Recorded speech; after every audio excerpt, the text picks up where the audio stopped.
Rafael, psicólogo, e eu não tenho filhos ainda, mas já tenho uma bela lição a ensinar a eles, graças ao personagem Thor Snorresson. Tem escolha de todo o anime de Vinland Saga. Vamos lá.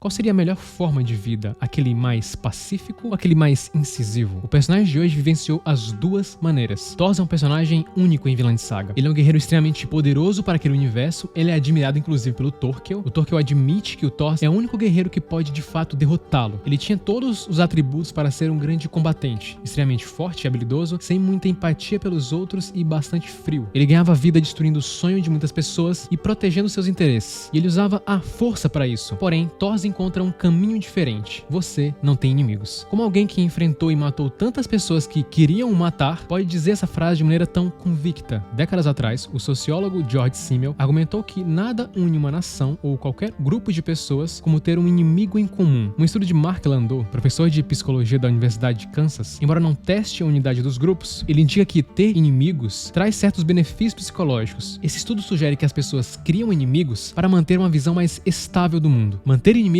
cria uma visão mais clara e coerente do que é o mal do mundo. Isso ocorre porque eles podem atribuir os aspectos negativos do mundo, que são inevitáveis, a esses inimigos. Eu não preciso colocar culpa no meu time pela derrota. Eu posso culpar terceiros, o juiz ou o sistema. É bem mais fácil e libertador. Então é mais fácil não ter inimigos? Thor não concorda. Após ficar cansado literalmente de tirar tantas vidas com suas mãos, em um determinado momento Thor foge à sua própria morte para sair do mundo de combates e com isso poder ficar apenas com sua família. Isso foi motivado a partir do nascimento de sua primeira filha, a Ylva. A gente vê ali como ele não tinha nenhum jeito para crianças. Thor era um guerreiro. Ele nem estava preocupado com o nome da filha, e sim apenas com a próxima missão que iria fazer, dando o nome para sua filha apenas após ver pela primeira vez sua esposa Helga ficar irritada e indignada com ele. Porém, naquele momento, ele fala que a partir dali, ele começa a temer o que aconteceria com ele nos campos de batalha e começa a questionar os seus valores. Trazer um ser humano ao mundo pode ser uma experiência que pode mudar a vida de uma pessoa, e mudou basicamente a vida do Thor. Será se ele mudou ou o ambiente fez ele mudar? A palavra ataraxia vem do grego e significa falta de perturbação ou problema. O historiador Diógenes sustentava a ideia de que o ser humano tinha muito a aprender com a simplicidade e também com os cães, que, ao contrário dos seres humanos, não tinham complicado todos os simples dons dos deuses. Diógenes colocava a razão e a natureza firmemente acima dos costumes e convenções, considerava incompatíveis com a felicidade. Ao invés de buscar riqueza, renome ou coisas sem valor, as pessoas devem ter a coragem de viver como animais ou deuses, participando dos prazeres da vida sem vínculo ou medo. E o comportamento do Thor de escolher esse caminho se assemelha bastante com essa visão do Diógenes sobre o cinismo. Na psicologia, teoricamente, uma vida sem atribulações seria de certa forma ruim. Afinal, precisamos sentir medo e emoções negativas, já que elas nos ajudam a resolver problemas. O que acontece com Thor é uma forma de ataraxia em outro sentido, mais amplo. Existe uma história contada pelo historiador Diógenes sobre a incrível capacidade do filósofo grego Pirro de permanecer calmo mesmo quando estava em perigo. Pirro estava viajando em um navio quando caiu uma tempestade. Seus companheiros de viagem estavam aterrorizados com a possibilidade de o navio naufragar durante a tempestade, ao ser sacudido por ondas enormes. Pirro, porém, permaneceu calmo e sereno, e apontou para um porquinho no navio que estava comendo. Ele disse que o homem sábio deveria repousar exatamente nesse estado de liberdade de perturbações. Ele fala que o porco correu tanto perigo quanto os outros humanos ali no barco, mas comia em feliz ignorância. Pirro pensou que seria sensato um homem ser tão sereno quanto o porco, já que todos a bordo do navio não tinham mais controle sobre a situação do que o porco. E vemos justamente isso no Thor,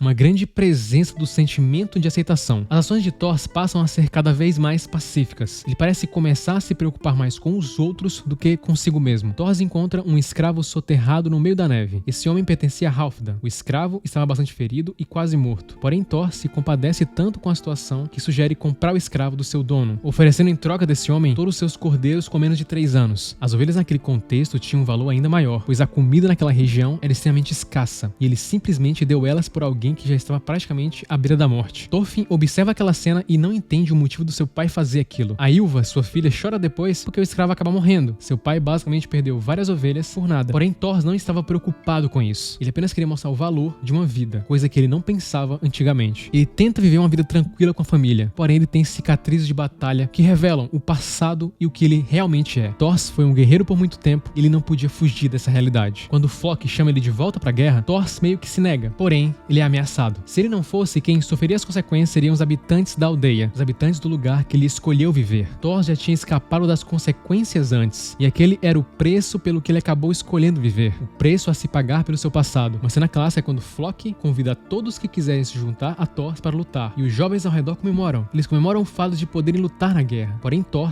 por tudo que tinha vivido já, sabia que aquilo não seria o que os jovens imaginavam. Para ele, as guerras e os combates não faziam mais nenhum sentido. Quando somos jovens, nosso comportamento se diferencia bastante do nosso eu mais velho. Adolescentes, por exemplo, têm um córtex pré-frontal subdesenvolvido, parte do cérebro que é responsável por planejar, regular e ajudar-nos a parar e pensar antes de agir. O córtex pré-frontal sofre mudanças substanciais durante a adolescência, que é uma das razões que faz a pessoa ter menos controle de impulsos nessa fase. Ou seja, o receio do Thor era totalmente justificado pelo fato de ele ser mais velho e por ter presenciado a guerra. Ele sabia que os jovens estavam vendo a vida de maneira muito limitada. Uma outra razão pela qual os adolescentes tendem a tomar decisões mais arriscadas está provavelmente relacionada com o fato de terem uma maior sensibilidade à recompensa. E é nesse momento que o Thor acaba impactando a vida do Thorfinn. Ele não queria entregar uma espada ao garoto. Ele não queria que o garoto ferisse alguém simplesmente por nada e que não crescesse com esse sentimento de vingança ou revolta por alguém. O Thorfinn discorda daquilo, mas fica até meio estranho já que ele tinha apenas 6 anos. Como poderia discordar do seu pai que tinha passado tanto tempo nos campos de batalha? Um estudo liderado pela pesquisadora Rachel Forbes, da Universidade de Toronto, descobriu que as pessoas são, não surpreendentemente, lenientes quando se trata de seus entes queridos se comportarem de forma imoral. Segundo a pesquisadora, dada a nossa dependência daqueles com quem nos importamos, é muito provável que fechamos os olhos para maus comportamentos de nossos semelhantes, de pessoas próximas a nós. É mais fácil perdoarmos ações imorais de nossos semelhantes. Thor não queria isso de seu filho. Ele queria poupar alguns sofrimentos do Thorfinn no futuro. Porém, o garoto não entenderia tudo isso naquele momento. Ele precisava passar por muita coisa primeiro. Thor enfrenta os oponentes do bando do Askeladd sem armas e sem golpes mortais. Porém, ao enfrentar o Askeladd, ele precisa usar uma espada, o que faz ele se questionar se ainda é um guerreiro de verdade. Um guerreiro de verdade para ele não usaria espadas, não precisaria delas. Thor pergunta se o Askeladd tinha filho. Para Thor agora, a família era algo importante. Em sua luta contra Askeladd, ele tem a chance de matá-lo, porém ele não o faz. Ele luta contra o Askeladd apenas focando em destruir a arma que o seu adversário tinha, e não exatamente ele. Thor, ao mesmo tempo que era corajoso, era bastante compassivo. Thor, ao se entregar para o Askeladd, ele sacrifica a si mesmo para proteger sua família e as pessoas de sua aldeia. Ele pede que sua cabeça seja levada ao Flock para que saibam que ele está morto e que possam deixar sua aldeia e família em paz. Thor, pelo tudo que tinha passado e visto, sabia que suas escolhas tinham consequências. Seu ato final também poderia indicar uma forma de redenção por todas as pessoas que ele tinha tirado a vida durante todos esses anos de combate. Ele morre no final seguindo seus ideais, pois passou toda a sua vida sobrevivendo, contrariando eles. Thor, apesar de pouco tempo de espaço no anime, é mencionado em diversos outros momentos na série, mostrando o impacto que seus ideais de vida acabavam tendo em outras pessoas, assim como ele conseguiu influenciar o Thorfinn anos depois. Só depois de muitos anos e experiência que o Thorfinn entende a mensagem que o seu pai queria passar para ele. Particularmente, eu acredito sim que temos inimigos. Existem pessoas biologicamente que têm menos empatia que outras e que não se importariam em fazer mal para você. Porém, a mensagem de Thor é para tentarmos parar de ver as pessoas como nossas inimigas, já que isso colocaria você naturalmente contra o mundo e contra pessoas que não querem realmente o seu mal. Não sabemos muito sobre as outras pessoas. Por que odiar alguém que ainda nem conhecemos? Ou odiar alguém sem motivo algum? E essa é a grande mensagem do Thor.